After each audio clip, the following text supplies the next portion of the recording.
இருக்கிறார்கள். வரக்கூடியவங்க யாராவது நமக்கு ஒரு பேமெண்ட் கொடுப்பாங்களான்னு எதிர்பார்த்து காத்துக்கிட்டு இருக்கும் பொழுது வர்றவங்க, சார் உங்களால் முடிஞ்சா நீங்க எங்களுக்கு ஹெல்ப் பண்ணுங்க சார் அப்படின்னு சொல்லக்கூடிய ஒரு மனநிலையில் இவர்களை மாட்டி வைத்து விட்டார்கள் அப்படின்னு சொல்ல முடியும்.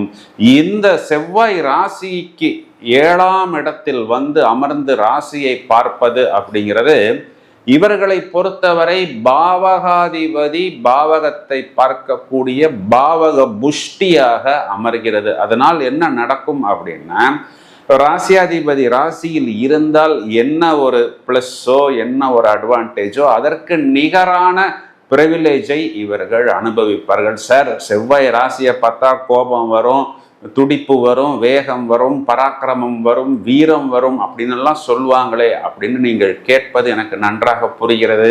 இந்த செவ்வாயை குரு பார்க்கிறார். இதுதான் குரு மங்கள யோகமாக வருகிறது.